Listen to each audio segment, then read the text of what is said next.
Olá, pessoas que nos ouvem mais. Volta, volta, volta.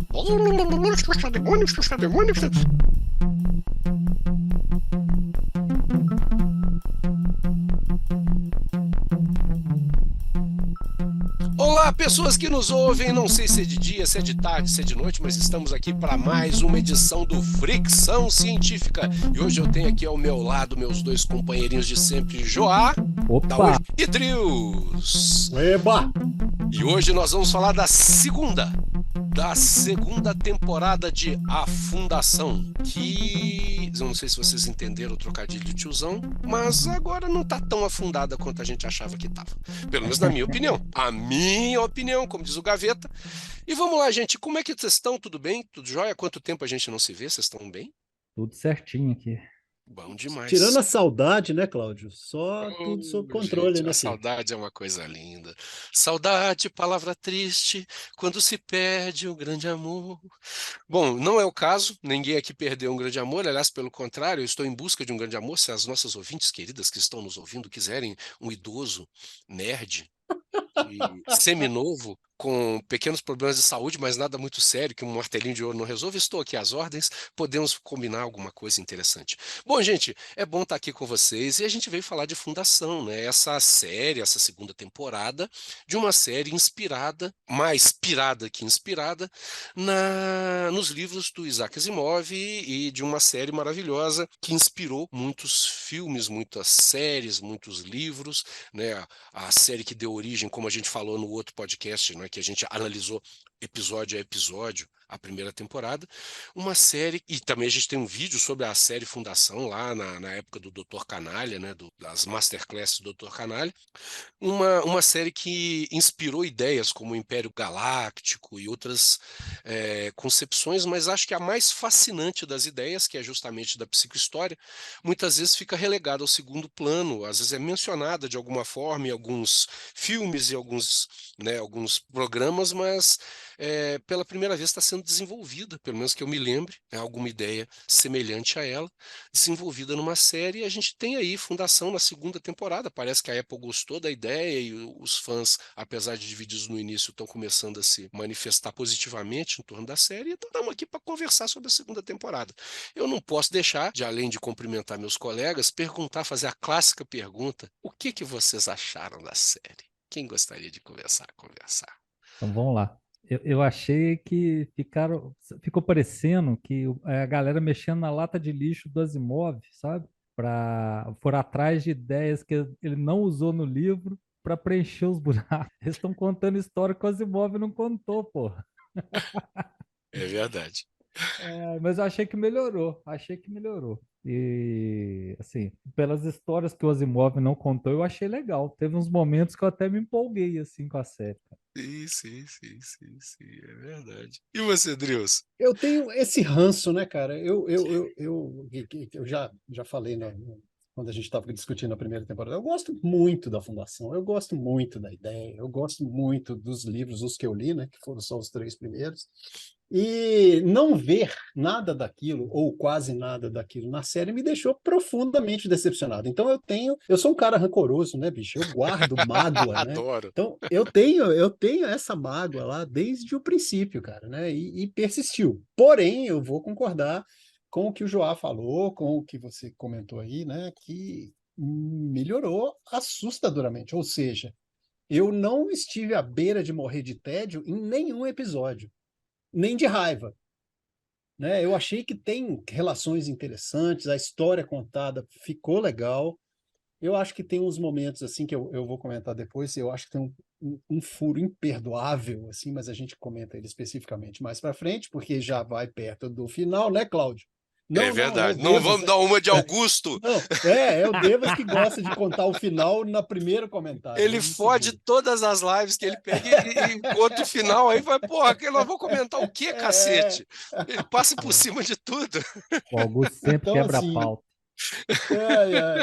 então, vamos comentar mais para frente, né? Mas tive eu não vou dizer que eu gostei, né? Mas eu tive uma impressão muito melhor, né? Aqui em casa eu já comentei que a galera desistiu da série, então eu fui assistir sozinho mesmo. nos primeiros episódios estava difícil, eu assisti o primeiro e o segundo, o Joá sabe, e fiquei marretando, viajei de férias e o escambau, e na volta voltei, assisti e foi legal, foi legal. Uhum. Cara, eu tive uma impressão semelhante de vocês, tanto é que eu liguei o foda-se, né? Assim, eu falei assim, olha, eu não vou preocupar com o Isaac Asimov, ele já teve a cota dele de alegria nessa vida, eu vou ser feliz. Então, o que eu andei fazendo foi justamente isso. Eu liguei o foda-se, vou assistir essa série e vê-la como alguma coisa que pode ser interessante. E aí eu comecei a relaxar. Tem uns negócios que me incomodam ainda, tem umas coisinhas, a gente vai falando ao longo do tempo aqui. Mas, inclusive, o Ari Seldon é outro personagem, assim, ele não é o Ari Seldon dos livros. E aí, uma coisa que eu recomendo, Drius, se você puder ler o Prelúdio da Fundação e o segundo, o livro que vem logo depois, que eu não me lembro, que conta que conta a vida do Ari Seldon de verdade, né? Conta da chegada dele. é, na capital do Império, até, eu nunca lembro os nomes, é Trantor, né? É, Pronto. quando ele chega em Trantor e até o final, quando ele vai, digamos, ao final da vida dele mesmo, essa parte é muito legal, porque o Asimov já estava mais maduro, então eu vejo muito a presença do Asimov no livro. É como se eu estivesse vendo o Isaac contando a vida dele, né, não como autor de ficção científica, mas como esse alter ego que criou a psicohistória. Então, tudo que as experiências da vida dele se constelando ali, ele entendendo as diferenças culturais, e é muito Estados Unidos, assim, porque ele é um homem de ascendência russa, né? Que começa a escrever nos Estados Unidos logo depois ali da Grande Depressão, né? Então, aquela construção de um estrangeiro, apesar de, como a gente sabe, né, que aqui no Brasil o cara fica aqui uma geração, o pai dele veio para cá, o filho, apesar de ser japonês, é brasileiro. O pessoal chama ele de japonês porque ele tem o olho puxado, né? Mas a gente tem essa coisa, todo mundo aqui é brasileiro, né? Nos Estados Unidos não, você tem o italiano, você tem o irlandês, você tem o indiano, e o cara passa duas, três gerações e ele continua sendo um indiano, um italiano, apesar de ser American, né? Que eles chamam lá de americano. E a gente vê muito isso nessa construção dele, ele analisando as várias culturas, os choques culturais. Então, eu gosto muito disso. E a história dele é uma história legal. É a história de um cara que podia ser eu, podia ser vocês, podia ser qualquer ouvinte, né?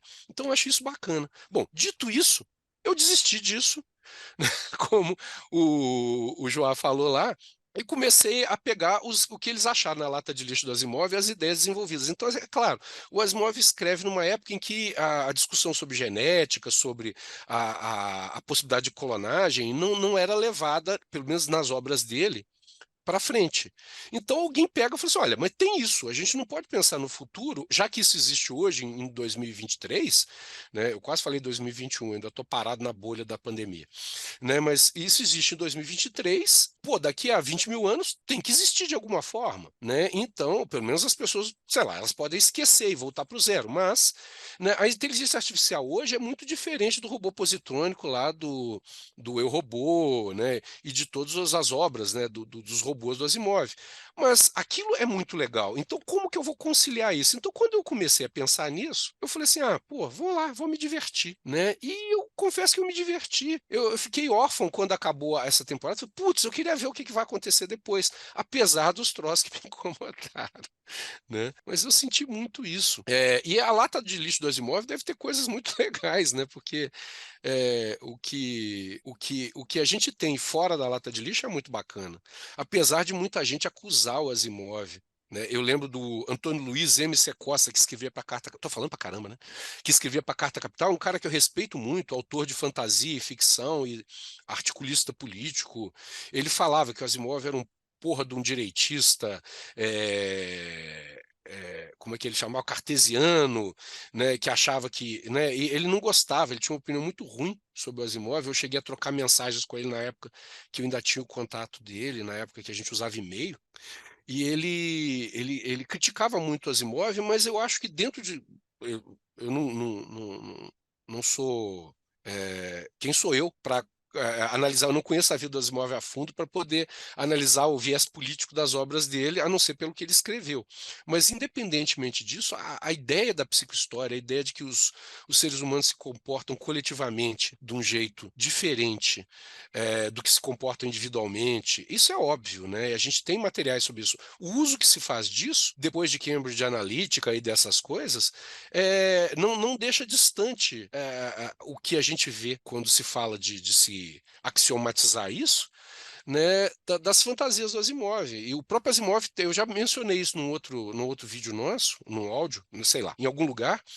Tem um textinho, um editorial que ele faz na Isaac Asimov. Eu nunca sei falar. Isaac Asimov. Isaac Asimov Science Fiction Magazine, onde ele fala, chama Psicohistória, onde ele fala disso, de vários artigos que ele foi pesquisar nessas revistas científicas, que falam de coisas que lembram a ele a psicohistória. Então, assim, isso tudo me estimula muito, né? Mas a gente tem que falar da série em si. Aí eu vou deixar vocês, meus coleguinhas. O que vocês gostariam de destacar nesse começo de segunda temporada, já que a gente não vai fazer igual Augusto e pular para o final? Eu vou pegar um gancho, já que você citou psicohistória aí várias vezes. Você não achou que aí a própria ideia, a própria essência da psicohistória está corrompida na série?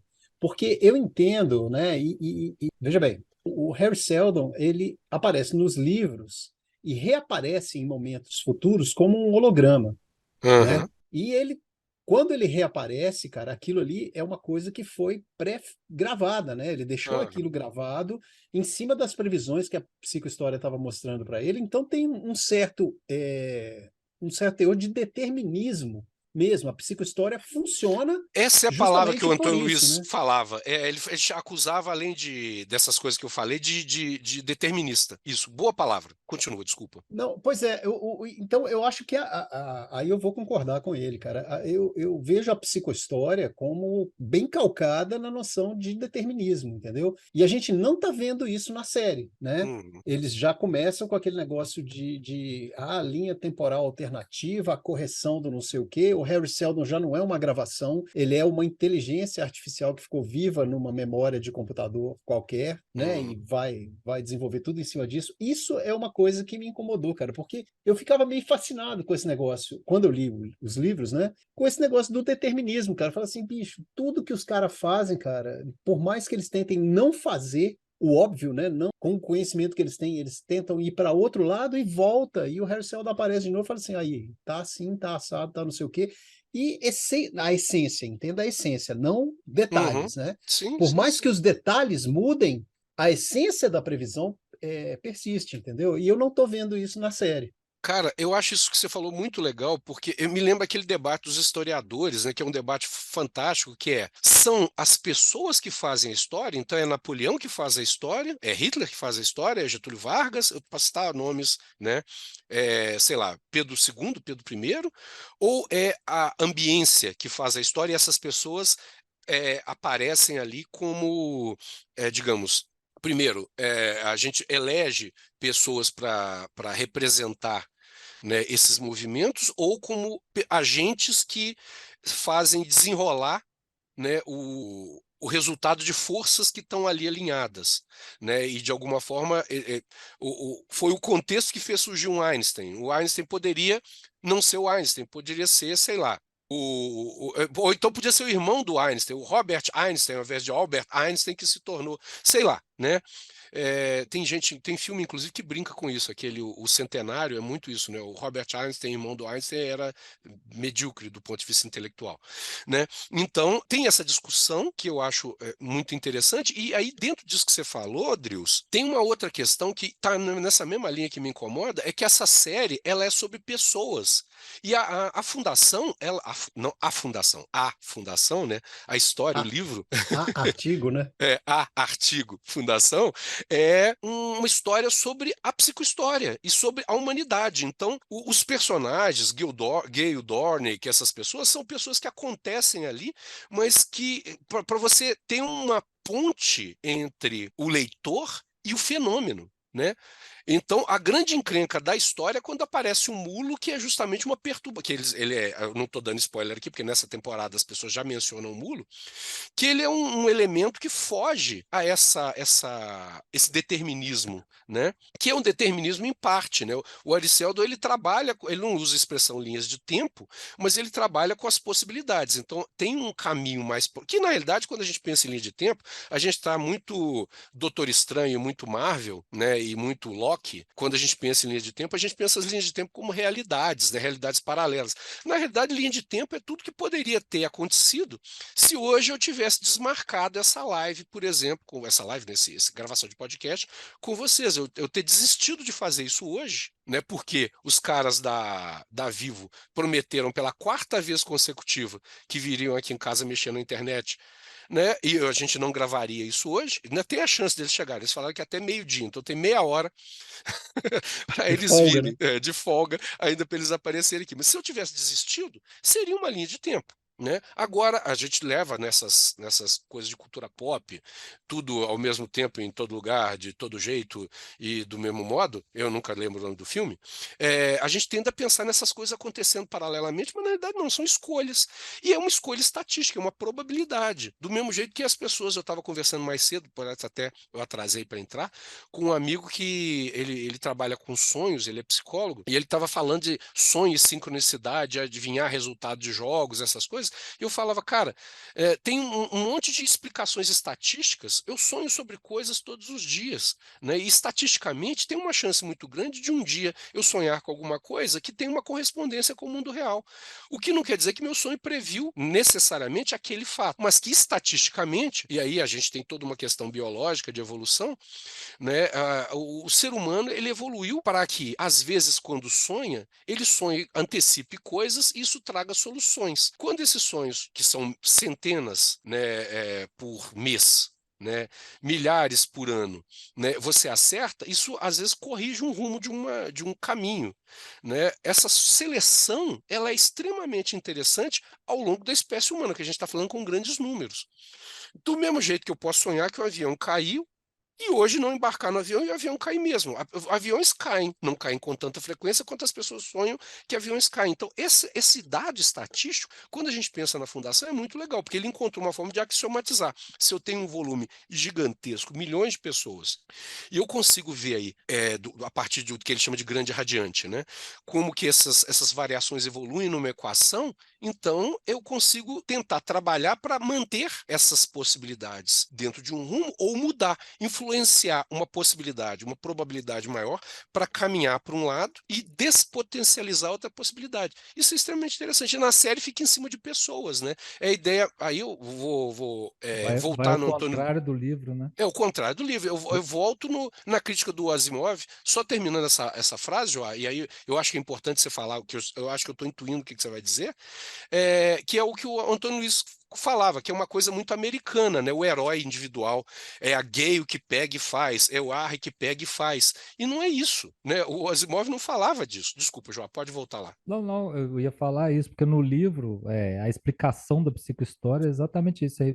A psicohistória não consegue prever o movimento de peças individuais, né, de pessoas, Exato. né? Ela só consegue prever movimentos de massa, né? E aí Uhum. vai ao contrário, eles vão fazer um filme da Fundação usando exatamente o que a Fundação não está trabalhando, né? Uhum, exatamente. E aí, voltando no Drills, a beleza do holograma do Sheldon, dele não ser uma inteligência artificial, é que, apesar de não ser, ele falava exatamente o que se encaixava ali. Então, olha, provavelmente está acontecendo isso, por isso, por isso, por isso, então vocês precisam fazer isso, isso, isso e isso, e ele não podia contar isso antes, porque senão ia contaminar as pessoas. Então, aquele é o momento de contar, para ir Uhum. corrigindo o rumo. Isso é do caralho, né? Mas, Não sei mas quem estava conversando comigo, brincou que parece a profecia do Nostradamus. Só que ao contrário da profecia do Nostradamus, que eu encaixo o Hitler, encaixo o Bolsonaro, encaixo o Romário, ou encaixo, sei lá, a minha avó num personagem que é tão aberto que cabe qualquer coisa, no caso dele, não. Abria a caixa ali, a profecia, né, digamos assim, encaixava exatamente. Desculpa, João, fala. Então, mas olha só, você não acha que é uma atualização possível, assim? e que pode até ser bem-vinda em algum caso, por mais que seja contraditório com o livro, porque hoje a tecnologia, lá você tinha os cérebros positrônicos, né? Hoje você Uhum. tem, a inteligência artificial está aí presente, é difícil ignorar. Sim. Entendeu? Você ia ter que dar um downgrade tecnológico para justificar e todo mundo vai falar, mas que é isso, né? É. Porque já tá assim, é ficção científica, é primitivo. É tipo o que acontece, mudando de mídia, né? De mídia não, de franquia, Ah, é o que acontece lá no Duna. No Duna tem uma explicação para hum, você ter os Mentat, né? Você não uhum, tem computadores porque teve uma guerra e os computadores, a inteligência artificial foi usada, acabaram com ela e as pessoas são treinadas para ser computador. Tem uma explicação, né? sim. E aí não, no caso da fundação tem uma sequência. E o Asimov não falou de motivos pelos quais, né, o cérebro positrônico funcionava de uma forma diferente da inteligência artificial. Que é isso, né? A inteligência artificial que a gente tem funciona de uma lógica completamente diferente da lógica proposta por ele no cérebro positrônico. Desculpa. Sim. E eu não lembro também no livro dele explicar como é que o cofre sabia o momento exato. Ah, pois é. Mas aí deixa eu fazer dois comentários Vamos lá, aqui. vamos lá, vamos lá, vamos lá. Um é o, Tô se- gostando. um é o seguinte, quando eu li o livro, né, e depois eu fui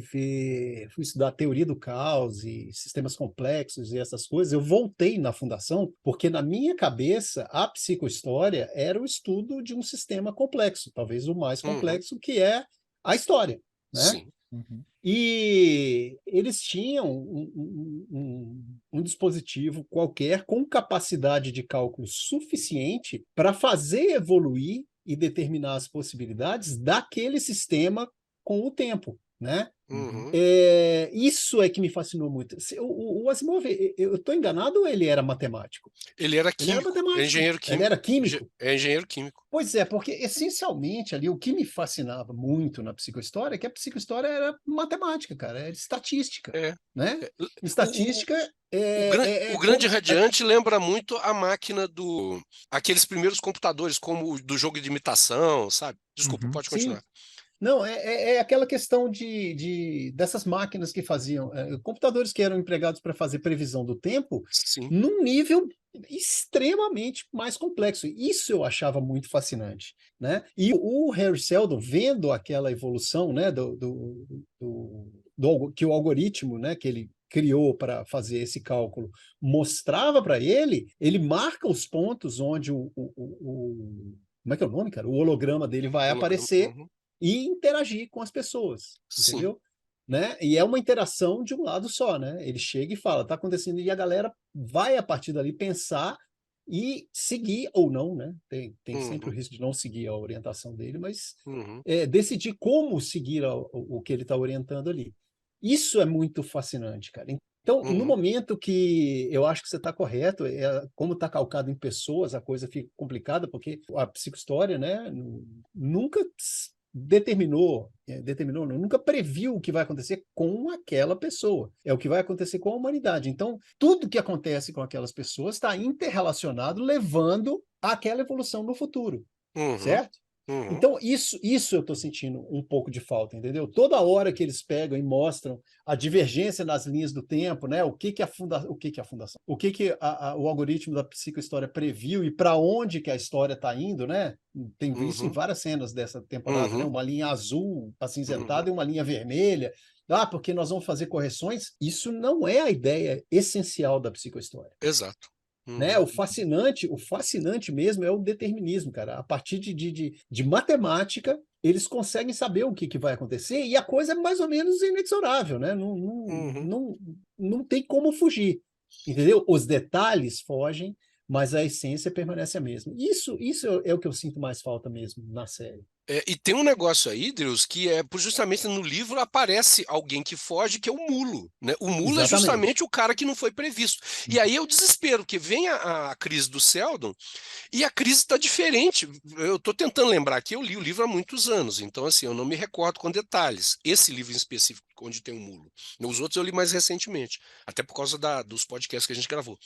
Mas eles falam assim: peraí, mas aí tem um rolê aqui que não está batendo, então nós temos que resolver. E aí, o grande esforço deles é resolver o mulo apesar, né, dele não estar previsto para reconduzir ao plano Seldon. Inclusive Pois o é, nome é muito bom, é o plano Seldon, né? mas aí tem a chave do conflito, entendeu? No Uhum, momento que o mulo aparece, esse conceito da inexorabilidade das previsões uhum, da psicohistória está perfeitamente sedimentado, uhum, entendeu? E quando o mulo aparece, é isso que você falou, todo mundo enlouquece, cara. uhum, Entendeu? Aí é o conflito que eu acho. Eu queria falar determinante, mas eu estou usando determinismo, determinante. É o conflito que eu acho fundamental, chave na uhum, história, é esse: é o aparecimento desse cara que não estava previsto e está furando aquilo que nos orientou a vida inteira. uhum. Entendeu? É a puxada de tapete. Quando aqui na primeira temporada da série eles já começam a mostrar a divergência, cara, o aparecimento do mulo vai perder o impacto quando acontecer. Sim, exatamente, exatamente. Entendeu? Aí eu acho que vai perder, né? Não sei, vamos ver o que vai acontecer e tal. Mas eu presinto uma perda no impacto narrativo mesmo. Aham. Uhum, Eu achei estranho ele já aparecer e ele, no livro, pelo que eu me lembro, ele tinha uma fisionomia meio deformada, né? Ele tinha um nariz gigante, parecia um cara normal. Eu falei, uai, mas esse é o Mula? né, e o cara super forte, né? O cara É, malhado, sarado, é, ele era um sujeito É, inexpressivo. Tanto é que ninguém desconfiava que ele ninguém era um mulo, desconfiava. O justamente porque grande ele era um exatamente. barato era. Zezinho qualquer, assim, é. Agora, o João me perguntou uma coisa que eu acho interessante, se eu não achava que essa atualização era bem-vinda. Eu acho que ela é sim, né? E eu acho que, como a gente falou, de uma série que não segue o cânone dos livros, ela funciona.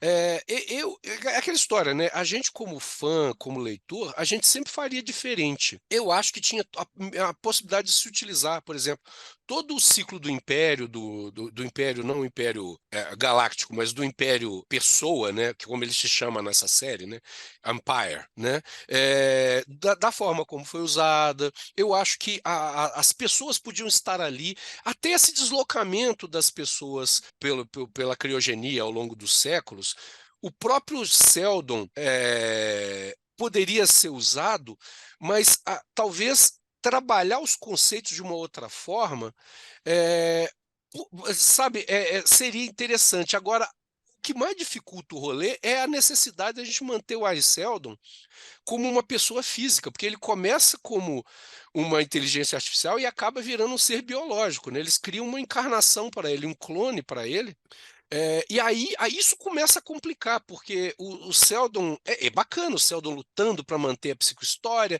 para criar a segunda fundação e fazer e acontecer, mas aí isso vai nessa direção do que o Drills falou, né, de despotencializar o grande charme da história. Se torna uma grande história de aventura, Uhum. né, de um cara de meia idade, que é muito bom. Eu, como uma pessoa mais idosa do grupo aqui, né, fico feliz quando tem galãs de meia idade ou de idade mais avançada. Eu acho que devia ter mais para eu me sentir representado. Por que só as pessoas trans precisam ter pessoas que a representem? Por que só pessoas, sei lá, é, carecas? Né, precisam ter representação. Eu, o idoso, também preciso ter representação. É bom ter um herói idoso. Um cara que, quando dá flashback, ele parece mais velho do que é na série. Não sei se vocês repararam isso. Quando mostra ele lá no planeta natal dele, em Helicon, ele tá mais velho, porque ele tá sem barba, ele parece ser mais idoso do que quando ele tá mais velho, né? Eu gosto disso. Agora, é realmente um problema do ponto de vista, sei lá, da coerência interna da história. Eu não sei se eu te respondi, João. Não, não, não era eu não estava Uma buscando pergunta, né? resposta, não. Não, mas Eu sim, mas era estava, uma provocação, né? é Eu uma não sei se eu fui na provocação. direção. Ah, O não, que que você acha disso, da na- atualização? da atualização, eu acho que fica mais palatável para quem assiste, sabe? Fica. Porque quando você faz. Na ficção científica, a gente tem isso o tempo todo, né? Busca-se a representação do que está rolando atual, né? A não ser os steampunk da vida, né? Os Uhum, cyberpunk, que daí você vai num momento determinado mesmo, assim, para usar de referência, né? Mas, no geral, você as pessoas extrapolam aquilo que ela conhece, assim, né? Uhum. Um dos diferenciais do Asimov é exatamente isso. O cara foi inventando um monte de coisa. Uhum. E, o Drius estava falando aí do, do Mula aparecer e quebrar o impacto. E o que você achou de fechar, acabar com Deus Ex Machina do livro, aparecendo, contando como foi criada a segunda fundação? Pois é, cara. Deus quer falar? Cara, É. eu tô muito crítico, né, como é que se diz? Com a estrutura da série, porque eu acho que ela está quebrando coisas que eu gostei no livro, né, Uhum. momentos de impacto da narrativa e etc e tal.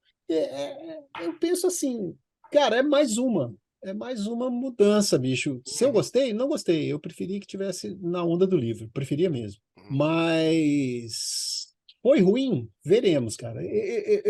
O que eu fiquei, um resumo de todas essas mudanças, o que eu fiquei, que ficou, a pulga que ficou atrás da minha orelha é: vamos ver o desdobramento disso na próxima temporada, né? Se os contadores lá da HBO não cancelarem esse treco, É da É. Apple. né? É, pô. Porque é Apple? É, É. desculpa, vamos, rebobina aí. Se os É que a contadores gente da assiste Apple. tanta Não, eu coisa em não tanto sei, cara. lugar que a gente não sabe Eu não mais onde que os trocos passam. Cara, a gente passa aqui diuturnamente, eu e a Alessandra passando por isso. Aquela série que a gente está assistindo está onde? Onde? Putz, É. aí é o tal de abre um, abre o outro e tal, né? Mas voltando aqui, se os contadores não cortarem a série, eu quero ver como que isso vai desdobrar, entendeu? Porque, vamos lá, voltando na outra lá, pô, o Mulo apareceu antes da hora, e, né? Até a ideia dele foi explicado já o que é o cara Uhum. muito antes da hora. Mas como é que isso vai ser tratado lá na frente? De repente eles vão conseguir dar um tratamento legal, Uhum. né? Eu tenho os podcasts anteriores lá que eu só fiz rant, né, cara? Só rantcast. Eu não gostei mesmo. Eu xinguei tudo e tal. E essa temporada, como eu disse antes, eu assisti sem sofrer. Eu não Uhum. sofri para assistir, eu não morri de tédio, eu não fiquei puto. Entendeu? Uhum. Eu fiquei assim, pô, isso não era agora, né? Pô, o Harry Seldon reencarnando, cara, não entrou na minha cabeça. É. Eu acho que, como você falou, banaliza um pouco a coisa, né? É. E é uma forma de É valorizar isso. o salário do ator, né? Porque ele é o ator mais famoso do rolê. É Então, o mais conhecido, né, do porra, tô elenco. pagando, ele tem que aparecer. Não dá. É tipo o Homem de Ferro sem máscara o tempo todo. Pô, Ou tô foi pagando o o. sujeito, tem que aparecer a cara dele. Vocês lembram do Stallone, do Juiz Dredd? É. É, Juiz Dredd sem capacete, cara. É. Não, Ué, velho. Vocês não leram o trem direito. o Homem de Ferro que tem uma É, câmera dentro do capacete que não faz o mínimo sentido como ela funciona. É. não É faz só o pra menor mostrar a sentido. cara do ator. Daqui a pouco é o Batman sem máscara. Eu acho que a gente não falou da série em si, né? Nós falamos de todo esse arcabouço. Uhum. Nós falamos mais de onde a série fuçou para fazer os roteiros do que dela propriamente Sim, dita, né? Onde sim, ela sim, sim. foi e onde ela não foi, né? É. É. O que vocês acharam do aspecto religioso, da forma como foi abordado, dessa igreja da ciência? Eu achei curioso uma coisa que eles pegaram muito da estética do budismo tibetano, né? A roupinha rosa, né? E essa coisa das pessoas fazerem um trabalho meio missionário, que me lembrou muito o que acontece nos Estados Unidos. Aqui no Brasil também, nos anos 90, eu tive a oportunidade de interagir muito com o povo que foi seduzido pelo budismo, né? E agora com o Dalai Lama, então, a coisa está meio descambando, mas como que essa coisa do budismo, de alguma forma, foi associada, né, a uma coisa meio de viajantes itinerantes do Velho Oeste que vendem o elixir. Então Uhum. teve aí um mix, mas eu acho que dialoga, mais uma vez, aquilo que o Drews falou lá atrás, dialoga com a realidade das pessoas agora. Eu acho que se a ciência, a religião da ciência, que é intuída, eles não dão detalhes dela, né, na obra literária. Mas se ela fosse talvez pensada de uma outra forma, não ia fazer muito sentido. Aliás, talvez fizesse, mas ia dar trabalho. Então eu acho que eles optaram por um caminho mais fácil das pessoas entenderem. E tem muito essa coisa da confusão que as pessoas fazem entre ciência e, Religião? em magia, né? É Ah, aquela sim. história, você vender colchão, basta você botar um jaleco branco no vendedor e automaticamente o colchão é científico. Ou bota um astronauta que plantou feijão para vender travesseiro e o travesseiro é da NASA, né? Usar a É, lógica do Eric Von Däniken lá, das sim, tribos do Pacífico, que vem um avião e o avião joga um paraquedas, elas abrem o paraquedas tá cheio de comida, né? Eles nunca é. viram um avião na vida, acho que aquilo. E aí teve uma tribo no Pacífico mesmo, segundo o livro, né? Que passou a adorar o avião, né? Porque o avião era o deus que dava comida. É a seita o culto às caixas, É o né? culto às caixas, isso. É. E tem um vídeo maravilhoso do Pirula e do Carlos Ruas. Aliás, tem dois vídeos sobre o assunto, um mais antigo e um que eles atualizam. Que se vocês pesquisarem lá, Deus das Caixas Pirula ou Carlos Ruas no YouTube, vocês vão ver esses dois. O mais antigo é até mais interessante. O novo ele atualiza com os desenhos e tal. Mas é muito interessante a história, porque é justamente isso. As pessoas. Então tinha o nome de um dos caras, tem uma ilha que, inclusive, surge a religião, tinha um Messias, que era o cara que disse que ia voltar. Ah, Né? sim, é É, verdade. isso é muito legal, cara, porque como que a gente cria essas religiões, né? Tem a história clássica do Skinner que criou uma religião de pombo. Eu já contei isso no outro podcast, eu não sei. Acho que não. Não, é muito legal. O Skinner ele começou a recompensar um jeito de você estimular o pombinho é dar comida para ele, né, para fazer as coisas. E aquelas coisas de comportamento, condicionamento operante. Então você tem o reflexo condicionado, né, tradicional lá do Pavlov, que você toca o sininho, o cachorro saliva, aquelas coisas. E você tem o reflexo, o condicionamento operante, onde você condiciona uma ação a partir de um reforço positivo, que é dar alguma coisa que apraz, né? E o reforço Uhum, negativo, que é tirar alguma coisa que incomoda. Então, não é punição, é você tirar. Então, tá dando um choque no indivíduo, você para de dar choque. Quando para de dar choque, essa pessoa tende a repetir aquele comportamento. E aí ele começa a dar prêmios, né? Comida para os pombinhos, para eles apertarem o botão. Então, toda vez que ele aperta o botão, ele ganha uma comidinha. Só que aí o que que ele faz? Ele começa a colocar um fator intermitente aí. Então o pombo nunca sabia quando ele ia acertar, apertar o botão e ganhar comida. Então, às vezes, uhum, ele apertava duas, apertava três, apertava cinco. E a comida vinha aleatoriamente. Aí ele começou a observar que os pombos, vendo o comportamento dos outros, o pombo, na hora que apertava o botão e ganhava o milho, ele antes tinha dado uma giradinha na cabeça. Aí o outro pombo chega lá e começa a girar a cabeça e apertar o botão. Mas é claro que não sai, porque é aleatório. Aí o outro vai e na hora ele tinha acabado de espreguiçar a asa. Ele aperta o botão, girando a cabeça, mas ele tinha espreguiçado a asa. Então o outro pombo vê, vai lá, aperta o botão, gira a cabeça e espreguiça a asa. E aí, uma hora, alguém ganha um milho. Aí eles vão somando esse comportamento. No final, tinha todo um ritual dos pombos, fazendo um monte de movimento esquisito, para apertar o botão e ganhar o milho. E aí ele cria uma Nossa. religião de pombos, um culto né, àquele botão. Aham. E é muito louco pensar que isso acontece com o ser humano, né? Então a Fundação usa muito bem isso. E na série eles criaram esse recurso, Uhum. né? Que é um recurso Eu, interessante. eu vi um documentário sobre neurociência na Netflix um tempo atrás, e eles estavam, acho que foi na Netflix mesmo, eles estavam vendo essa coisa de como é que funciona a ideia de Deus, né? Aí Uhum, eles mostraram um experimento com crianças que o adulto botava crianças numa sala e saía para ver como é que ela comportava, né? E tinha uma cadeira no canto. O grupo que ele falava assim, ó, tá vendo naquela cadeira ali, ó, tem um fantasma ali. Se vocês fazer bagunça, ele tá olhando. E o outro não fala, só falava assim, gente, se comporte. uhum, O grupo que a galera imaginava que tinha alguém sentado na cadeira ficava quietinho. uhum. Eu achei Controle esse, social. eu achei esse teste muito curioso. É controle social, né? E ainda mais aí a gente vai lá no Piaget, né? Quando ele fala do desenvolvimento do senso moral, eu não sei quantos anos tinham essas crianças, mas a criança ela passa. E nós todos passamos por três estágios do desenvolvimento do senso moral. O primeiro é chamado anomia. A partícula de negação, nomos norma, né? Então é a parte que você não tem norma. Então uma criança, seu sobrinho, por exemplo, João, quando ele era pequenininho, né? Ele não tinha regra. Ele defecava quando ele tinha, né, vontade, comia, chorava para comer e tal.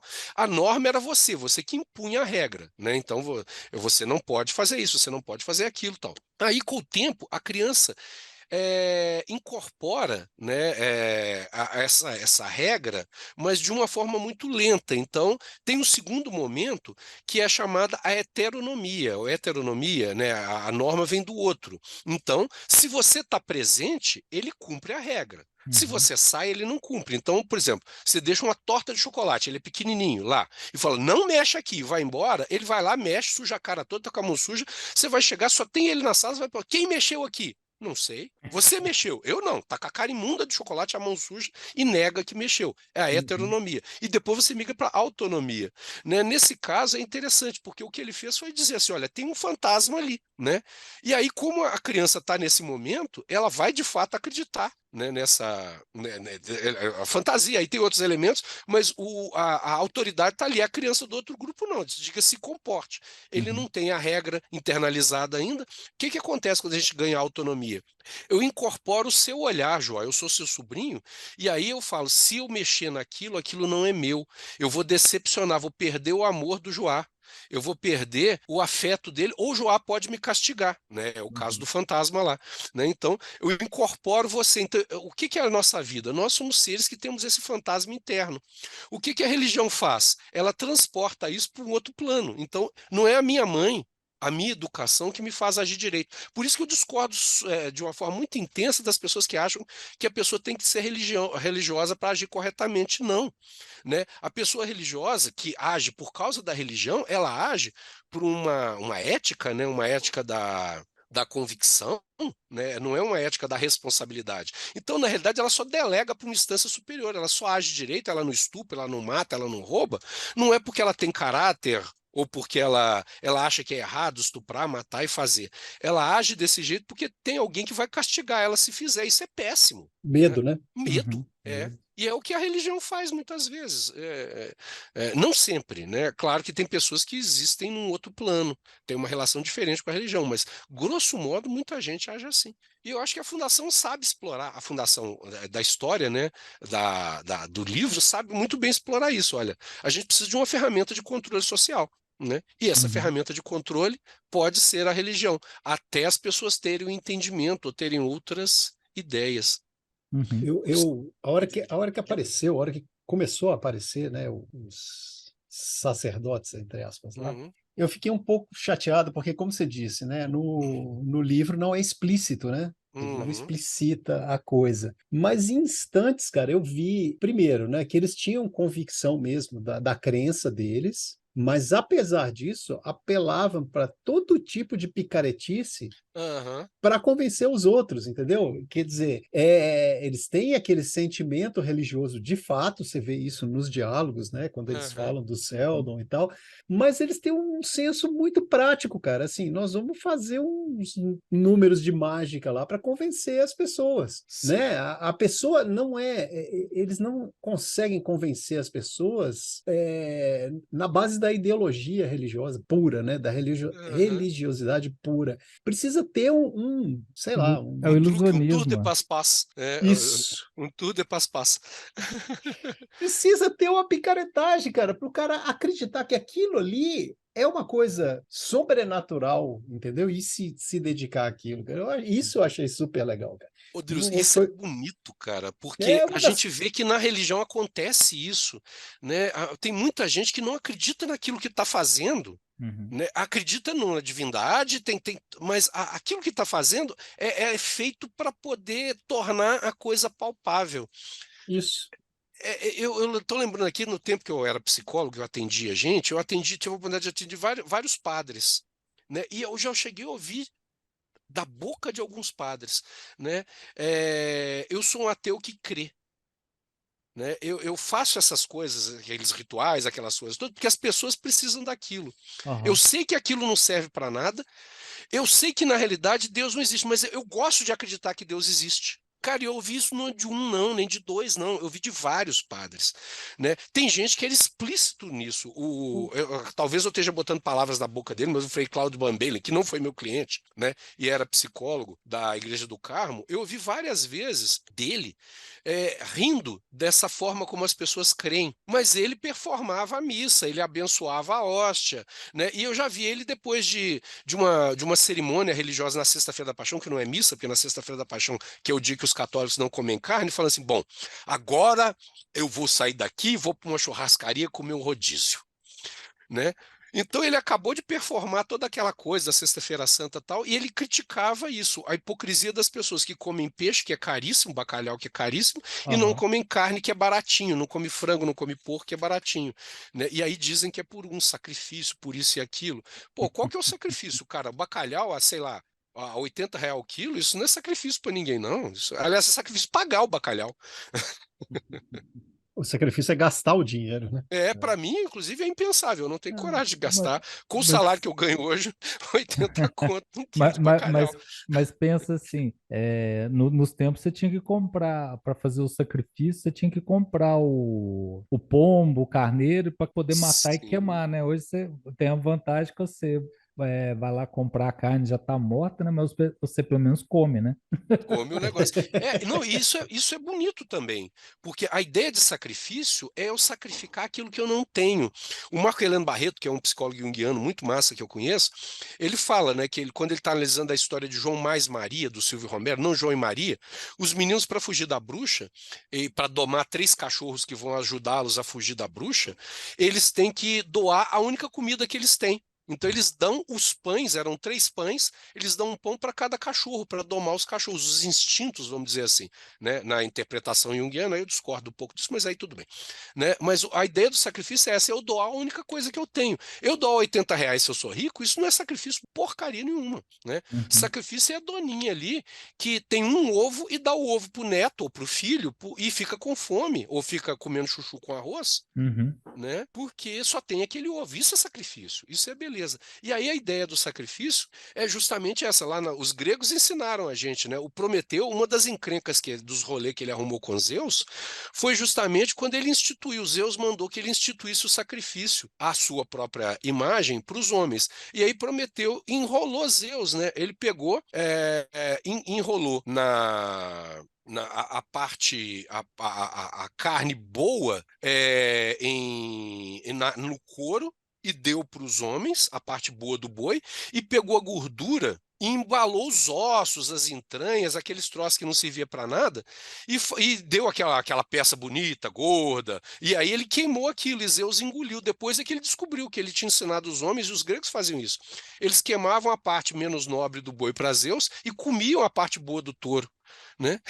Então, isso é uma história curiosa. E aí foi uma das birras. Não foi só por causa do negócio do fogo que Zeus ficou puto com Prometeus, porque Prometeus já tinha um histórico de sacanear as coisas. Ele, como um titã, né, ele tinha lá suas diferenças com os deuses. E eu acho esses exemplos mitológicos e antropológicos muito interessantes. Nossa, eu fugi pra caramba do assunto, né? Foi mal. todo mundo. Mas deixa eu puxar um pouquinho para a série. Na última temporada, a gente gostou muito do Império, né? Uhum, Do que rolava lá, era mais interessante do que o resto, né? Porque você vê o dia, o amanhecer, o dia, né? E uhum. o pôr do sol, não, como é que é o nome dele? O Dusk, Crepúsculo? Crepúsculo, Crepúsculo. Crepúsculo, isso. Dusk. E Dusk. aí, cara, vocês acharam que eles mantiveram o nível assim? Essa coisa da The Demerzel? Vai lá, Drius. Eu fico fazendo um paralelo lá com o Império Romano, sabe? Entre aspas, a decadência do Império, né? Uhum, Uhum, Tá batendo com a depravação, cara, do imperador, né? Da figura uhum, do imperador, né? uhum, Eu sempre fico pensando assim, Nero e Calígula e etc. E aquele cara virou um Nero, virou um Calígula, virou um uhum, maluco, né? Ele tem na cabeça dele o que que ele precisa fazer, o que que ele quer fazer, o resultado ao qual ele quer chegar, mas, por outro lado, ele não tem limite, cara. Ele quer passar por cima de tudo. E o cara é de uma arrogância impressionante, né? E aí tem toda, né, vai se revelar toda a manipulação que a Demézio está fazendo desde o princípio, né? E como que a coisa começa a não dar muito certo e como ela sai e dá um jeito de consertar a coisa, né? É quando ela Uhum. abandona o imperador lá Nossa, como é que é o nome do planeta, bicho? Fugiu aqui. Lá no planeta da Fundação e volta para a Terra, Terminus. ela Sim. já sabe o que ela vai, lá em Terminus, ela já sabe o que ela vai fazer, ela já sabe o que vai Aham. acontecer ali, e aí, bicho, isso eu achei muito legal, né? Que ela mostrou para nós quem manda, Sim. Uhum. né? A figura toda da autoridade do Império é fake, cara. O que Uhum. mantém a autoridade é ela. Uhum. É fantástico isso, cara. Eu achei fantástico. Eu gostei muito, mas assim, dentro dessa coisa, é onde eu queria chegar mesmo com a pergunta, assim. Porque você pensar nas leis da robótica, né? Tem a cena lá do Cleo primeiro, né? Que ele encontra ela, apaixona pela Demerzel lá, né? E ele só libera ela quando ele consegue reprogramar ela, né? Tirar as três Uhum. leis da robótica e inserir suas próprias leis da robótica dentro dela, né? Uhum. Tanto que ele só consegue isso velho, que ele manda gente para a galáxia inteira para conseguir descobrir, né? Porque ela até deixa bem claro que ela é original da Terra, né? E Uhum. nesse universo do Asimov, na Fundação, ninguém sabe mais onde é a Terra, né? Uhum. Eu Ela se lembro que quando eu perdeu, né? li, eu achava até que Terminus era a Terra. Eu ficava Uhum. com essa Sim. impressão. Que na série nem vai dar, porque ela já explodiu e também nunca fica. Não dá essa pulga atrás da orelha, né? Uhum. E eu fiquei achando engraçado assim, o Cleo reprograma ela e ao mesmo tempo ele aprisionando ela de novo, né? Porque ela tem que servir ao mesmo tempo que ela reprograma ao seu bel prazer ou da programação, né? Que é legal ela falar isso, ela deixa isso claro, né? Eu não sei se o que eu estou fazendo é porque eu quero ou se é uma programação, né? Sim. Que eu gosto muito dessas perguntas, assim, eu acho que caiu bem demais. E ela programa os imperadores, né, para agir como ela quer, né? Dá para dizer isso, que os clones são Uhum. programáveis, né? E aí ficou engraçado, assim, que faz esse paralelo com a própria psicohistória, né? De consegue prever massa e não consegue prever o indivíduo, que Uhum. alguns dos indivíduos, a gente vê isso durante a série, né? Alguns dos indivíduos saem fora, né? Ela, Uhum. ela não consegue, ela nunca tem controle total, né? Porque é aquela coisa, mesmo sendo clone, ele nunca Uhum. vai ser a mesma pessoa, né? Sim.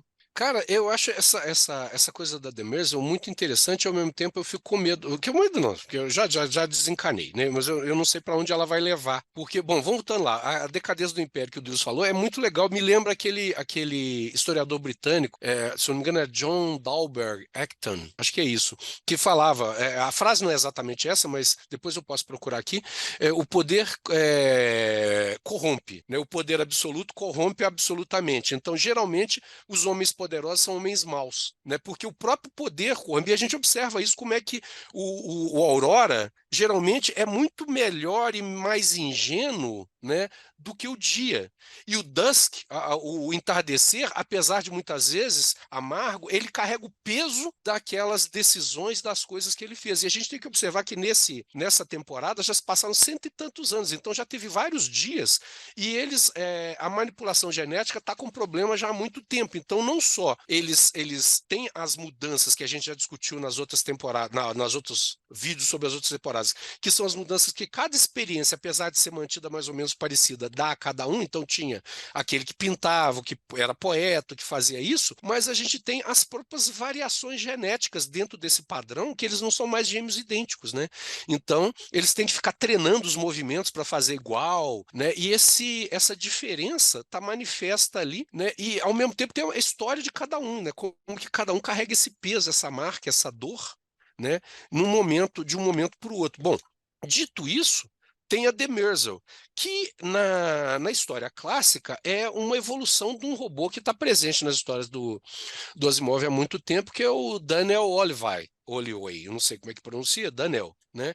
Que é um robô, inclusive do sexo masculino. O Demerzel nos livros é do sexo masculino, a identidade de gênero, digamos, do robô é masculina, mas o que não faz problema nenhum ele ter mudado para mulher, a não ser se a gente fosse pensar lá como uma inteligência artificial, ele pode assumir a imagem, né, que tiver, a forma que for, não tem problema, mas o que é interessante na história do Demerzel, da Demerzel, na história original, é que ela, de alguma forma, ela vem cuidando da humanidade, o Império é uma forma que ela encontrou para cuidar da humanidade por causa da Lei Zero, né, que é você tem que respeitar as leis desde que elas não afetem o destino da humanidade, senão você pode, inclusive, matar.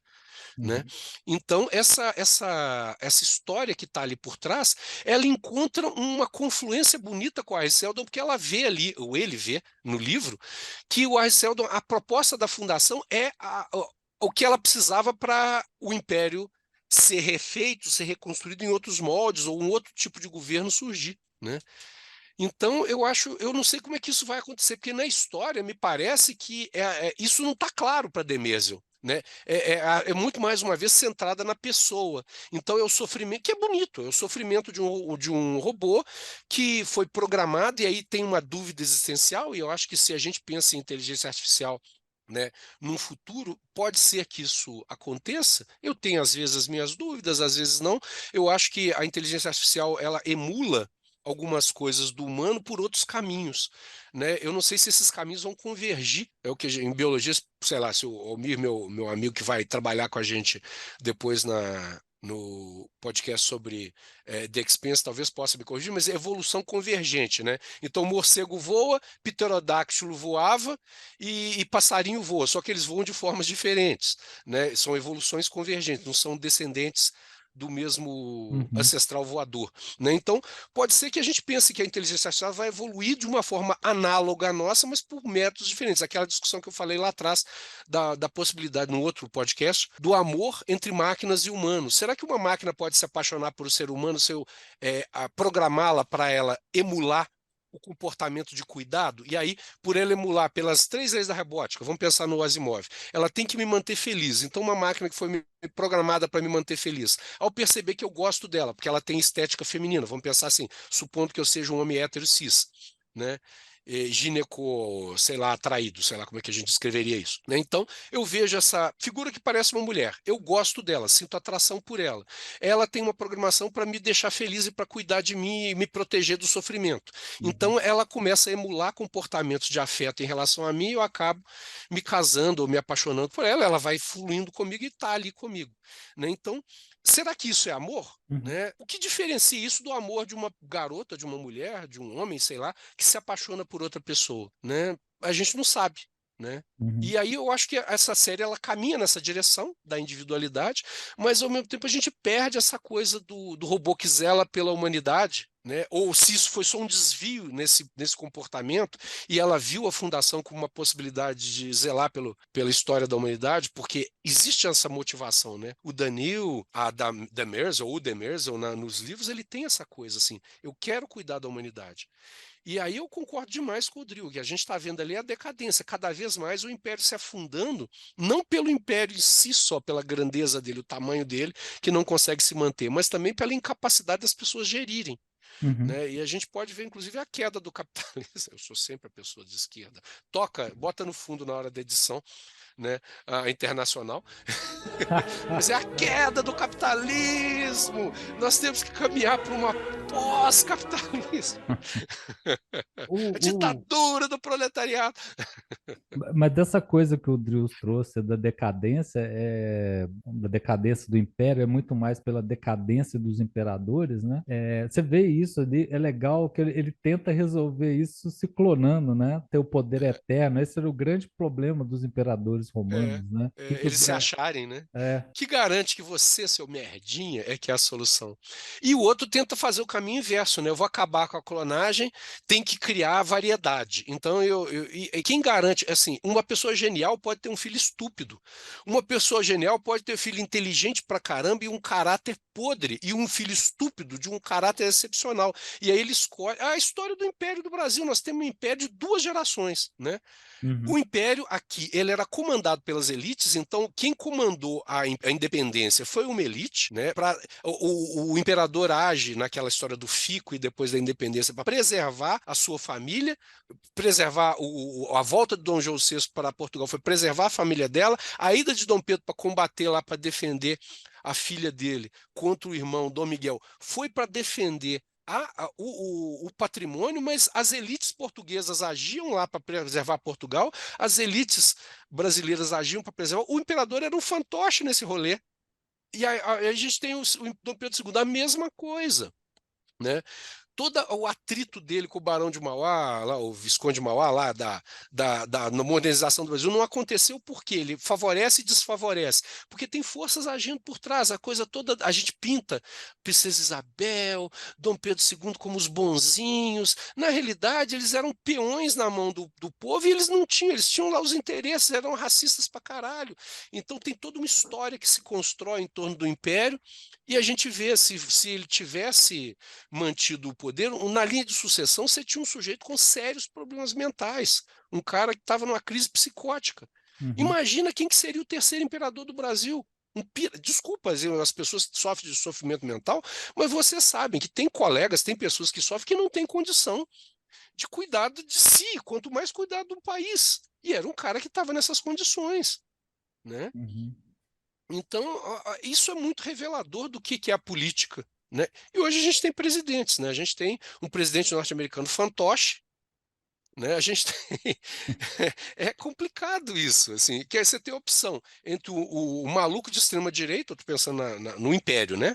Que Uhum. seria o Império atual. Nós temos um maluco de extrema-direita, que é amigo do maluco da Rússia, né? E nós temos um outro maluco que é mobilizado, é manipulado, um gagá, né, com Alzheimer, sei lá se ele tem Alzheimer, ele tem uma condição de senilidade, manipulado por um ambiente por trás dele. A gente fica pensando que loucura. E a gente tem aqui no Brasil um presidente de esquerda que não consegue governar porque ele é manipulado por forças. Olha só como é que essa série ela revela uma coisa do mundo real. Eu falei pra caramba, desculpa, gente. O que vocês acharam da Tiamat do planeta? Né? Porque vocês falaram, o Drus falou do Deus Ex Machina, né? E que eles estragam o troço quando eles colocam o mulo e os mentálicos no início, mas o próprio mulo, nos livros, ele já dava a entender que existiam mentálicos, antes dos mentálicos da segunda fundação aparecerem, né? Sim. Mas Agora, é sempre uma suposição, né? É quase agora uma lenda. nessa série teve um Deus Ex Machina bravo, que apesar da gente saber da existência do, quer dizer, eu acho que foi bravo, né, da existência dos mentálicos, e tá tudo na história, eles manipularem as imagens, as memórias, a história do Seldon morre não morre, me parece muito, né, o Seldon morreu, não, o Seldon não morreu, porque eu que sou a menina, inclusive, era a Gal, é a Gal, eu sempre confundo as duas moças, a Gal é a que morre ou a Gal é a que fica viva? A Gal que fica viva. A Gal que fica viva. É. A Gal, ela assim, completamente desparafusada em várias coisas, mas naquele momento ela teve um insight e ela criou todo um exercício de mente para proteger e projetar a imagem do Ari Seldon no cara que estava ali afogando e salvar a vida do Ari. Então, Lá assim, no começo do papo eu falei, né, dos furos que eu achei inaceitáveis. aham. Esse é um deles, cara. Pois é, cara. Vamos falar Esse é dos um furos deles. então, Deus? Fala dos furos. Esse foi complicado na minha cabeça, cara, porque não é a pessoa, né? Quer dizer, ela era uma pessoa muito racional, né? Muito ligada na matemática, na ciência, etc. e tal, mas Uhum. naquele momento ela não estava assim, Não. né? Ela tinha sido lá manipulada pelos não fugiu o nome deles ali, Os mas mentálicos. pela O Tiamat lá, A né? Tiamat Pela Tiamat Tiamat. do planeta. Cara, a hora que o Sheldon apareceu, eu falei, não, cara, tava indo tão bem até agora, bicho. Eu tava até não odiando a série, mas não me faça isso. Não me faça isso, cara, porque Eu foi. sabia que ele ia voltar, eu sabia, eu estava querendo saber, porque assim, eles não iam perder o ator, a É, oportunidade, eles ressuscitam o cara para tá parecendo o game, só o George Martin consegue fazer isso, criar um personagem legal para 2 episódios depois matar o personagem. matar o cara, né? Ninguém tem culhão para fazer isso, né? Mas ao mesmo tempo eu concordo com você, o negócio ia bem. Aí a moça, de repente, ela estava completamente fora de si, e veja bem, não é nenhuma crítica misógina, não.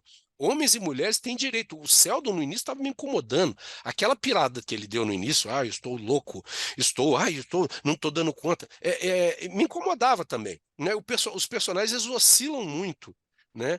A Gal, desde o início, ela é uma pessoa que tem uma inteligência muito grande, mas uma capacidade de lidar com as emoções muito ruim. Ela tem, Muito ruim. usando a expressão que não existe, né, a tal da inteligência emocional, imaginando que existisse a tal da inteligência emocional, ela não tem inteligência emocional nenhuma, é zero, é negativa. E aí, de repente, ela consegue ter uma inteligência social, uma inteligência matemática, uma inteligência política, ela consegue coordenar tudo e fazer aquele pá! Aquilo é muito Tava legal. aparecendo Matrix, né? É, Ela fez o download, né? E foi embora. download, I know Kung Fu. É, No Kung Fu, é isso mesmo. I know Kung Fu. Cara, e não é assim. É a eterna briga dos chineses, né? Por que que eles gostaram tanto de Mulan, o desenho, e não gostaram do Kung Fu Panda? Porque ninguém aprende a lutar Kung Fu comendo bolinho, cara. Pegando bolinho com Exatamente. palito. A Mulan treina pra caramba e ela não vira a melhor lutadora. Ela vira uma lutadora. Ela precisa dos Isso. coleguinhas dela, do general, tudo, pra poder salvar o rolê no final da história, né? Ela não vira o mestre do Kung Fu. E aí eu posso puxar o outro furo? Por favor, vamos lá.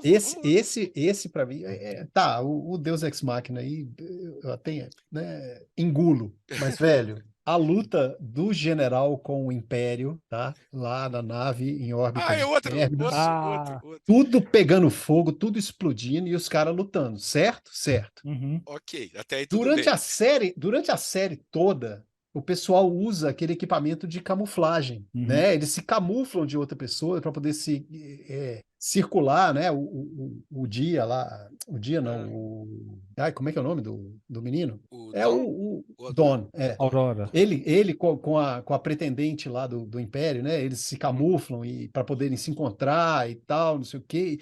Então, várias vezes aparece esse aparelho que camufla as pessoas, né? E o que ele faz é colocar outra imagem que as outras pessoas veem, Uhum. certo? Sim. Os dois estão lutando, tal, não sei o quê. Aí põe lá na câmara, no airlock, né? Uhum, Uhum. Na câmara de descompressão, né? Abre, joga o cara para fora e a hora que ele sai, ele é o Império, né? O general ficou, certo? uhum, uhum. Ah, como é que você fez isso? Ah, eu coloquei o aparelho nele na hora que a gente estava brigando e tal. Beleza, cara. Inclusive, voltei e assisti a luta várias vezes para ver qual seria a possibilidade disso acontecer. Mas tem uma falha gritante, cara. O Império sai com a roupa do general e o general fica com a roupa do Império. Que hora que eles trocaram de roupa, meu Pois amigo? é, aquilo é hilário Porque o mesmo. aparelho camuflava, inclusive, a roupa. Por que que Exato, é. fizeram isso, cara? Isso é erro de continuidade, né? Nem de Não, roteiro. Isso não, não é nem erro de continuidade, é erro de conceito, é cara. de É erro de É, conceito, conceito, cara. Era a- só não trocar a roupa do cara, bicho. ali, Isso foi ali, feito intencionalmente e não bate com o resto. é, eu acho que é. foi proposital. Foi? Solu é uma solução visual para É. manter a troca, entendeu? Porque já que não foi eu fiquei assistindo igual o Drius também para ver. O único momento que você vê alguma coisa é que tem uma hora que aparece o comandante e faz um barulho estranho que não tem nada a ver. Eu fiquei assim, ali ele acionou, Uhum, sabe? É a única coisa que você tem nesse ponto, sabe? uhum. E depois já aconteceu. Eu fiquei tentando achar onde foi a troca, e não dá para ver. Uhum. Eu acho que é isso mesmo, assim, independentemente da gente não saber o momento da troca, o desenlace é legal, mas não precisa, eu acho que precisa forçar. Tem certas coisas que não precisam ser forçadas, né? Uhum. O lance da roupa, cara, é incoerente com tudo que eles mostraram desse equipamento na série toda, cara, É, né? E Sim. mostraram várias vezes. Ele é mostrado várias desde o vezes, início lá, daquele desde o cara que, início. aliás, é um personagem fantástico, né? O Han Solo lá, eu esqueço o nome dos personagens, o Barão do Comércio lá, Robert É Morrow. genial, cara. Nossa, Robert Maul, Robert Maul. o cara é sensacional, bicho. Cara, que personagem do caramba, cara. Bons momentos dessa temporada estão nas mãos dele, cara. Sim. É, Né? Um momento que é bastante exagerado, mas quando a menina tá para ser sacrificada e executada, né? Desculpa. Uhum. Tá para ser executada e ele chega com a nave, cara, aquilo é sensacional, cara. Eles É, encontraram uma maneira criativa de colocar uma cena de ação no negócio, sabe? Não é forçado, é sim. muito divertido, ficou muito legal, cara. E Né? não é um Deus Ex Machina, porque a gente já sabia que a nave tinha essas possibilidades, a gente sabia que ele estava, desde o início, ele estava, tem aquela discussão com o Arceldo dizendo que ele ia trabalhar em paralelo, né? Exato, Então tem exato, tudo conta, não é a história do detetive que de repente o cara saca um negócio do bolso que nunca ninguém sabia, né? Ah, mas eu exatamente. tenho essa caixa aqui, de onde que, né? De onde que essa caixa veio? A solução é construída, né, cara? Ao Ela é longo da construída, e história, quando ela aparece, você fala, ah, então era isso, né? Você Uhum. junta todos os pontos no É, momento que o cara aparece é. lá, pronto, cara. Que é a história Foi- da tia Má lá, né? A gente sabia de todos aqueles fenômenos que a Gal usou para salvar o Harry. Só não bate com ela, porque é você querer que, a menos que te pudesse entender em algum momento que ela estava fingindo ser destrambelhada desde a série anterior, porque É, lembremos que tudo isso está dando errado porque ela não seguiu o que o namorado dela disse lá atrás. Exato. Senão teria tudo dado certo. Ela que destrambelhou lá atrás, pirou na batatinha e resolveu entrar na briga com o Sheldon, e aí tudo aconteceu, né? Que é o fator humano, mais uma vez. Eu acho até que bate com a coisa da fundação, né? As pessoas às vezes agem e criam desdobramentos, né? mas É, era tão fácil de resolver com uma cena e poucas linhas de diálogo. pois é, de A roteiro, né, Telebond João? falava, ó, eu tô entrando no seu cérebro aqui e tô desativando todas as coisas, ponto, sabe? Pra As não- aspirações que você tinha, agora você é uma pessoa centrada. Zoim. Isso, isso. Seria uma solução, cara. É, porque exatamente. É ficou o algoritmo. muito. Ah, sabe? Agora, a Tia Má, cara, eu tinha muita preguiça daquela criatura. Cara, que personagem. A atriz é muito boa porque ela faz a gente odiar ela. Cara, que personagem chata do inferno. Pô, mas que vontade de dar uma surra naquele povo que andava em volta dela, pegar todo mundo, botar de bunda pra cima, pegar uma tábua, fazer, sabe, uma raquete e bater na bunda de todo mundo. Cara, que preguiça daquele povo. Eu voto com o relator. É o O, núcleo mais chato do rolê. E pior que acaba com o mais legal, que é o menininho bonitinho, o menininho É, joinha, que se fode na história. exatamente. mas essa coisa do ator ser bom se odiar, ou pra você ter ideia, o Lipace, a Lipace, É sei lá, muito bom, né, que cara? faz o Brother Day, cara, eu É. fiquei torcendo muito para aquele bichão matar ele, cara, nessa temporada. Ah, Nossa, foi mesmo, nossa, foi aquele mesmo, foi momento, mesmo. Eu cara. falei, É, arranca a olha, cabeça, eu cara. já tava assim, arranca a cabeça. Vai, titio, pega, pega, pega, pega, pega. O cara sabe ser nojento. Ele Pelo sabe, ele é amor, muito bicho. bom, O cara. cara Ele é sabe ser nojento. repulsivo, né, cara? Eu fico imaginando Repulsivo, cara. o sofrimento da Demésio, se ela, se ela tinha emulava sentimento, transar com aquele pulha. Que merda, cara. Cara. Que cara Não, cara, nojento. e outra, né? A hora que a Demésia fala que vai voltar para a Terra, né, bicho? A Aham. expressão que ela olha para ele, cara, É, ela também é uma atriz ela é muito boa. fera, Aquela mulher é bicho. Ela, muito boa, o, cara. Que o atriz que boa. aquela mulher me transmitiu naquele momento com aquele olhar, cara, É, sabe? Pô, eu até arrepiei aqui agora. E é, na hora que ela descarta ele, aquela cena é sensacional. é, Sensacional, cara. é. Tipo, é quase dando descarga, sabe? Aquela história assim, você pegou uma barata que seu gato deixou em cima da cama, joga no vaso e dá descarga. É isso. Ah, obrigado, ganhei o presente, tá? Você foi muito bonito. Eu tô falando isso porque minha gata tá no meu colo. Obrigado, você me deu um presente e tal, mas eu vou jogar fora, viu? Eu não gosto Eu não disso, não. quero, não gosto desse trem, não. O que que vocês acharam disso do Mulo viajar no tempo, olhar para trás e ver o que que a Gal estava pensando e, você é mais jovem porque aí já começa a botar coisa que, assim, claro que na série, nos livros ele não falava disso. Mas é um pulo, né? Porque além do poder mental, que você tem a possibilidade de viajar para trás no tempo Não, não é o e contrário? ela viaja para frente? Pode ser também. Ela que vê, ela que faz Mas aí é mais sério ainda. Eu lembro do velho mestre Yoda, né? O futuro em constante movimento está, Uhum. né? E aí eu fico pensando assim, ela viajou justamente nessa linha do tempo e as outras linhas. já que a gente está As falando outras possibilidades, né? já que nós chutamos o balde do Asimov, né, e vamos entrar no rolê de linha do tempo, a gata está mexendo agora atrás da tela do computador, quase desligando o computador. Peraí, vou tirar, sai daqui. Mas aí eu fico pensando nisso, é um troço muito estranho isso, né? Tudo bem, funciona na história, né? Eu quero botar um É, mulo saradão bonitão lá, com a máquina na cara, parecendo aham, um Terminator, mas... é. Mas então, o estranho, assim, dentro aí vem toda a enciclopédia nerd que tem na cabeça, né? Aham.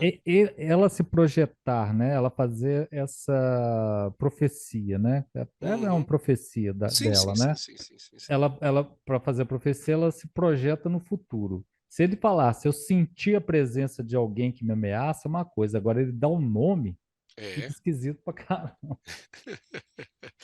É quase como se ele tivesse hackeado o perfil dela do Instagram. É, É cada um muito sabia doido. tudo. Modioso. Não é nem o perfil, é como se ele tivesse conseguido quebrar a criptografia do WhatsApp dela. Nem o perfil do Instagram, o perfil do Instagram é público, Ah, né?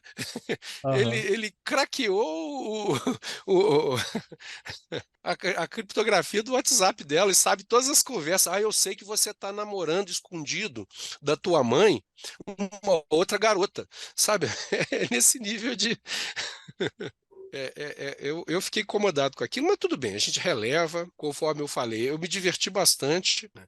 Eu continuo com vontade, queridos ouvintes, se alguém quiser, você que tem uma impressora 3D em casa, quiser baixar ou encontrar na internet para baixar como se faz uma estátua do Harry Seldon 3D, bonitinha, impressa, né? Eu aceito de presente se você quiser me doar, né? Pode mandar, eu passo meu endereço no privado, é só curtir lá e mandar o seu e-mail que eu eu continuo fã do Arceldo, eu quero um bonequinho dele na minha memorabilia, mas eu queria muito uma estátua do Arceldo. Eu acho tão bacana aquela estatuazinha. E ela é impressa em impressora 3D mesmo, porque ela é cheia de dentinho. A gente discutiu isso no outro podcast, né? Uhum. Exato. Acúmulo de camada. É acúmulo de camada, né? Toda tchic, tchic, tchic, eu acho bacaninha. Bom, mas, gente, mais alguma coisa que vocês acham relevante a gente discutir na nossa discussão?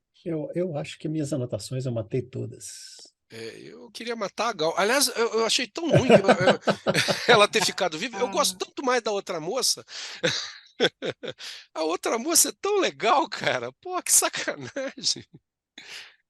Ah, eu tinha um negócio que eu achei ruim, um negócio que eu achei ruim na primeira temporada e persistiu, cara, é Aham. o diálogo de hominho. Ah, Diálogo de hominho sim. Sim, é vai, que vai lá, fala, fala, meu, fala. diálogo de hominho é aquilo, cara, é a criança brincando com o bonequinho do Forte Apache e os diálogos que Sim. ela cria, entendeu? Ah, Tem eu uns vou te momentos, matar! É, isso, tem uns momentos de diálogo de hominho nessa temporada que são horrorosos, cara. é São porque tantos, cara, que o eu nem braço do bonequinho não mexe, aí você tem que dizer que vai matar. Não dá pra fazer o. isso, É, coisas desse tipo, cara. Isso fora. Outra coisa, cara, isso eu tinha passado por cima dessa anotação aqui. Esse clichê, bicho, de ficção científica que se passa no espaço, né? Que eu tenho que ir lá fora da nave para resolver um problema, fisicamente eu tenho que estar fora da nave. Cara, passou, né, velho? É um clichê que já encheu o saco, cara. Toda hora, em todo seriado que tem uma nave espacial, o cara tem que ir lá fora, colocar uma roupa e tal, e ir lá fora. A Soca teve isso. tá, O... E né? aí tem cara, Salvo Harding. Salvo Salva Harding. Harding. Salva tem É. que ir lá fora para fazer não sei o quê. Cara, sério, velho, que vocês vão. Sabe, é o novo duto de ar-condicionado da ficção científica. Do Star Trek. Ah, Que Sabe, sempre tem cara? que ter alguém entrar para encontrar um cara, rolê dentro. aqui, tem uma cena que você vai ficar. É porque você não viu Star Trek Discovery, né? Você desistiu dela. Abortei, No abortei. começo da quarta temporada, a personagem principal, ela tá numa nave pequenininha, que o revestimento é uma cúpula de vidro, sei lá, de alguma coisa transparente, vem um meteoro e quebra o negócio, ela sai viva. Caraca. Ela sai viva, então, Ai, ai. assim, Ainda, é outro ainda bem que eu não patamar já. vi isso. Ainda bem que eu não vi isso. É, Ainda bem que eu a não vi isso. Discovery, eu gosto, tem umas coisas do ponto de vista sociológico, umas discussões muito legais do Discovery, mas tem uns negócios também que são meio foda, cara. Nossa. É, E só eu ia falar isso aqui na hora que você estava falando de Dermesiel, né? Mas, cara, tem um lance de Édipo ali, né, bicho? tem. Ah, total. Nossa, Jocasta, minha cara, deusa. Inclusive é a, ho- loura. a hora que vai, bicho, esse negócio, eu falei, olha só, cara, o cara é o próprio Édipo, bicho, tá pegando a mãe, porque o Don, né, fala com ela, você é a única coisa, você é a única referência que eu tenho da figura da mãe, né? É, O mais próximo que eu tive de uma mãe. E daí a Uhum. pouco tá lá, velho, ó, entendeu? é. Eu lembro É. do Humberto Crivellari, um professor de neurologia, neuroanatomia, que trabalhou comigo, já falecido, era um sujeito muito massa. Ele falou assim: pô, esse Freud é um bosta! Olha só, vê lá, eu querer comer a minha mãe, aquela véia! Independentemente do machismo do comentário, Machismo e etarismo, né? e etarismo, né? E É ele um era um combo. caridoso, ele já devia ter aí os seus 70 anos quando ele falou isso. Mas o combo preconceituoso dele é isso, né? A cultura ocidental valoriza esse troço do Édipo de um jeito, Uhum. né? Que, cara, esse negócio da atração pela mãe é um troço que sabe, é o desvio do desvio. Isso não é universal. E a criança pode se apaixonar pela mãe sem essa conotação sexual, né? Inclusive, as crianças são apaixonadas pelas mães e pelos pais e por quem cuida, né? Com E aí a cultura interpreta isso de um jeito como o meu colega interpretava, literalmente, né? Eu acho que o Freud estava muito certo ao descrever essa atração que a gente tem por quem cuida da gente, né? Que na cultura ganha contornos sexuais, até porque a mãe limpa a gente, a mãe toca a gente, mas pode ser quem limpa e toca a gente que não seja a mãe, né? Inclusive pode ser do mesmo gênero, sei lá, né? Tem formas de estudar isso que a gente eu, por exemplo, nunca me dediquei a estudar isso porque eu não pesquiso esse tipo de coisa, não é o meu rolê de estudo. Mas a cultura tende a ler isso literalmente. Isso gera um hype, né? Gera uma fantasia nas pessoas. E aí, aí cai quase numa coisa que estaria lá no Xvideos ou esses canais de pornô aí, né? Que é aquela coisa do tabu. Né, que o cara que vai transar com a mãe gostosa, aí você começa a criar variações em cima. Não, mas ela é mãe, mas não é mãe. Ela é a mulher do pai, né? É a madrasta. Não é assim? Porque aí tem um monte de Aham. filme americano onde o cara transa com a mãe que não é mãe, é a madrasta. Né? Tem toda uma linha aí de pornografia construída em cima desse rolê. E, cara, tem um fetiche em cima disso, cara, que é muito doido. E é isso que você falou, né, cara? É super valorizado o negócio, né? É, A coisa começa a aparecer em todos os momentos.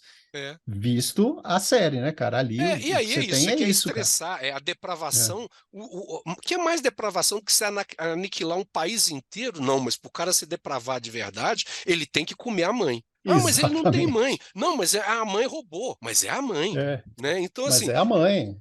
então E, até aí faz a Uhum. gente associar com Nero, né, que supostamente, né, ele abriu a barriga da própria mãe. Minha mãe contava isso para mim. Você tem que honrar a sua mãe, porque o Nero abriu a barriga da mãe dele para ver de onde ele tinha vindo. Ixi, Então, pra você mostrar que a coisa é terrível, tem que ser terrível mesmo, assim. tem que ser E tem que terrível cair no mesmo, sexo. né? E tem que cair no sexo, é terrível mesmo. Quer dizer, matar milhões, eu bombardear, né, as pessoas e sequestrar crianças e usar as crianças como escudo humano não é terrível. Terrível é eu dizer que X não existiu ou que Y aconteceu. Porra, cara, é foda, né, meu? Me erra aí, né, cara? É. Exatamente, me erra aí. Quer me, com perdão do palavrão, né? Quer me fuder, me beija antes, pelo menos, cara. Exatamente, né? Manda umas flores, sei lá. Pô, me paga um jantar, pelo menos eu vou, né, ser contrariado de barriga cheia. Ai, ai. Eita. Bom, Pois era isso aí, né, gente? pois é, gente, palavras finais. Cara, eu tenho assim, eu vou reforçar isso porque a minha postura na outra temporada foi bem radical. Cara, não foi ruim. Não foi Uhum, ruim, né? Eu fiquei sentido que não é a história da Fundação, né? Não é a história uhum, dos livros que eles estão contando. Transformaram Harry Seldon em outra pessoa, Gal uhum, Dornick em outra pessoa, Salvo Hardin em outra pessoa, né? Os imperadores que sequer têm esse protagonismo nos livros e tal, mas Uhum. ficou uma história legal, bem construída, né? Tirando os furos imperdoáveis, né? Mas a gente passa por cima, né? O cara tava com a roupa do outro. Eu imagino ele com a roupa dele mesmo e pronto, né? Pronto. Eu consigo botar a relevância disso de lado. Tem esses pontos muito legais, né? De mostrar o verdadeiro papel do Demésio na história. Eu achei muita coisa legal, cara. Muita É. coisa muito legal mesmo. Eu confesso que eu gostei, mas se eu for dar uma palavra final, eu vou dizer rest in one piece. É. Daqui a pouco você vai soltar um Guma Guma Rocket. Yeah! Plaf, plaf, plaf, plaf, plaf, plaf, plaf. Caraca, gente. Ou imitar o Elefante Maia da série fazendo cocô. Nossa. Plof, plof, plof, plof, plof, plof.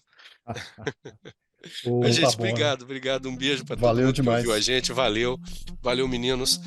Cangaço novo, é isso. A gente tem aí, né?